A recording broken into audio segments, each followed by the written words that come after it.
Maswerteng umaga po mga ka-STL. Narito na po ang resulta ng STL Quezon para sa araw na to, first draw.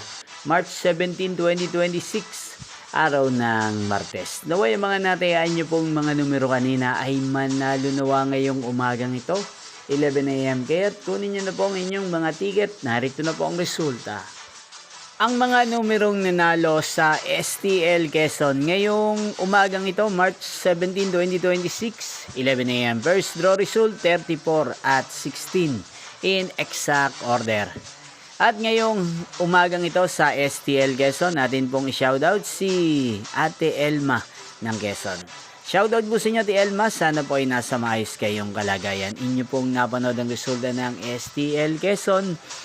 Magkita-kita pong muli tayo mamayang 4 PM para sa second draw result ng STL Quezon. Thank you for watching.